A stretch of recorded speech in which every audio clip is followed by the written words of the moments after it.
Sneaking, Vasher? You're terrible at sneaking. Vasher didn't respond. You should attack. You're good at that. You just want to prove how strong you are. Well, yes, but you do have to admit you're bad at sneaking. Vasher ignored the sword. A lone man in ragged clothing carrying a sword across the grounds would be conspicuous, so he surveyed.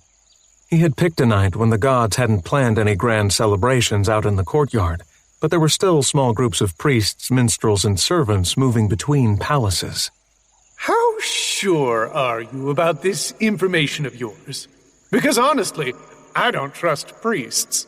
He isn't a priest. He moved carefully, creeping through the dark starlit shadow of the wall's overhang. His contact had warned him to stay away from the palaces of influential gods like Blushweaver and Stillmark. But he had also said that the palace of a lesser god, such as Giftbeacon or Peace Yearning, wouldn't work for Vasher's purpose. Instead, Vasher sought out the home of Mercy Star, a returned who was known for her involvement in politics, yet wasn't all that influential. Her palace was relatively dark this evening, but there would still be guards. Hallandren returned all had servants to spare. Sure enough, Vasher located two men watching the door he wanted. They wore the extravagant outfits of court servants, colored orange and gold after the pattern of their mistress. The men weren't armed. Who would attack the home of a returned? They were only there to keep anyone from wandering in and bothering their lady while she slept. They stood by their lanterns, alert and attentive, but more for the sake of appearances than anything else. Vasher obscured Nightblood beneath his cloak, then walked out of the darkness, looking from side to side anxiously and mumbling to himself. He hunched his body to help hide the oversized hidden sword. Oh, please. The crazy disguise?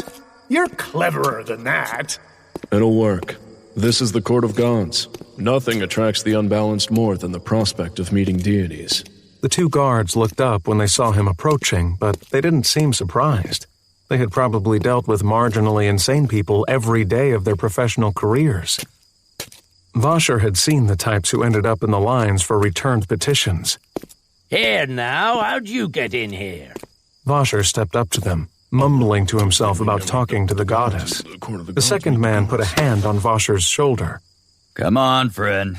Let's get you back to the gates and see if there's a shelter still taking people in for the night. Vasher hesitated. Kindness. He hadn't expected that for some reason. The emotion made him feel a tad guilty for what he had to do next. He snapped his arm to the side and twitched his thumb twice to make the long finger tassels on his shirt sleeve begin mimicking the motions of his real fingers. He formed a fist. The tassels snapped forward and wrapped around the first guard's neck. Before the second guard could react, Vasher brought Nightblood up and rammed the hilt into the guard's stomach. The man stumbled, and Vasher swept his feet out from beneath him. Vasher's boot followed, pressing down slowly but firmly on the man's neck. He writhed, but Vasher's legs bore awakened strength. Vasher stood for a long moment, both men struggling, neither managing to escape their strangulation. A short time later, Vasher stepped off the second guard's neck, then lowered the first guard to the grass and twitched his thumb twice to release the finger tassels. You didn't use me much. You could have used me. I'm better than a shirt. I'm a sword. Vasher ignored the comments, scanning the darkness to see if he had been spotted. I really am better than a shirt. I would have killed them. Look, they're still breathing. Stupid shirt. That was the point. Corpses cause more trouble than men who get knocked out. I could knock people out. Vasher shook his head, ducking into the building.